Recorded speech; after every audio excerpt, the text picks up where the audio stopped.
Call 811.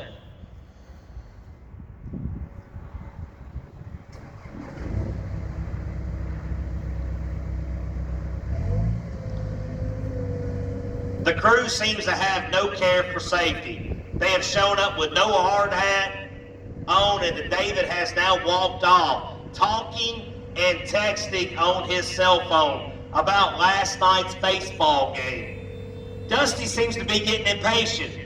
David hears the horn, but waves him off, continuing on his phone call.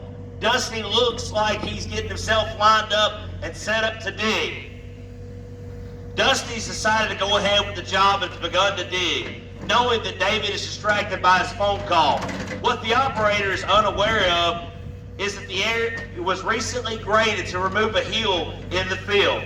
So what was once 4 feet deep is now much shallower.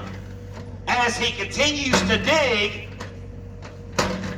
wow, he struck a gas line.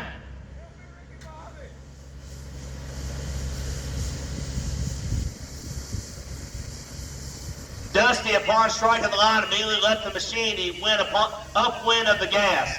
Meanwhile, David is lying on the ground motionless. Natural gas is non-toxic, but it does replace the oxygen in the air. David has passed out from lack of oxygen. Dusty's on the phone calling 911 to get help.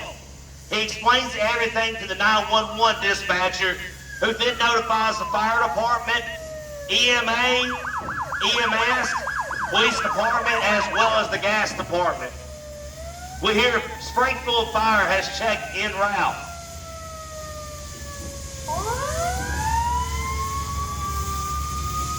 As protocol, the police department has also arrived on the scene to secure the area to prevent additional traffic from accessing the area.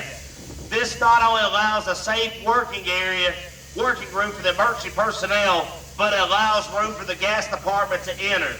It also reduces the additional ignition sources for passing cars. The fire department will work with the EMS to remove the victim in the safest way possible.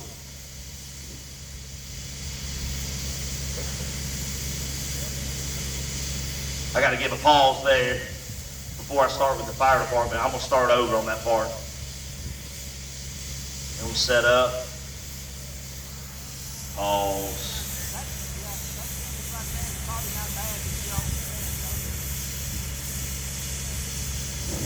Okay, here we go. The fire department will work with the EMS to remove the victim in the safest way possible. They will approach the victim from uphill and upwind. 2 firefighters are pulling a 1.5-inch hose line that flows 125 gallons per minute while wearing SCBA, self-contained breathing apparatus. One member will stay at the truck to operate the pump and use a gas monitor to check the area along with the EMA. Another firefighter will be pulling a secondary safety line while wearing his SCBA tube. The 2 firefighters are flowing water to disperse the gas vapors using a fog stream advancing towards the victims. Once they reach the victim, they're going to continue to flow water and disperse natural gas vapors with just the 1 firefighter operating the nozzle. The firefighter on the safety line is going to assist the backup firefighter with the removal of the victim in a safe environment once the line is in place.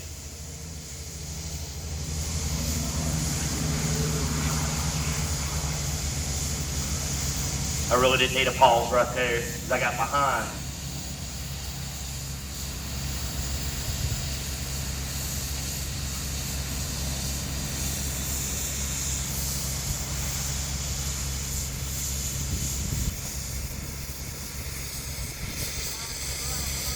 The gas department will speak with the incident commander before entering. They're now looking for signs of what caused the damage while also completing a size up of the scene, looking for additional dangers. Once making those decisions, they will make sure to also approach from upwind to avoid the same kind of incident. While the gas department is determining the best way to handle the situation, EMA department has continued to check migration patterns of the natural gas.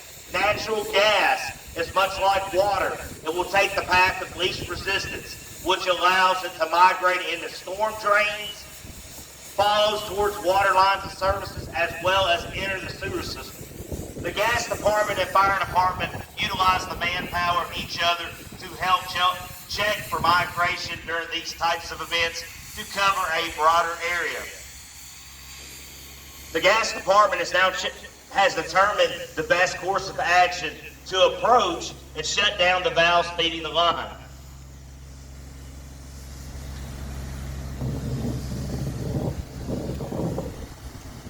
Now that the line has been shut off at the valves, the gas department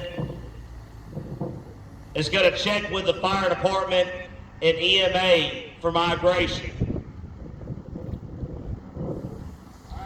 At this time, the scene is safe and secure. The gas department may now begin to replace the damaged line and restore service. Meanwhile, our buddy David for Bob's Backhoe Service doesn't go home to his family on this Friday. David made it just 2 more weeks on a ventilator in the ICU at the hospital. This could have all been avoided with a simple call to Tennessee 811.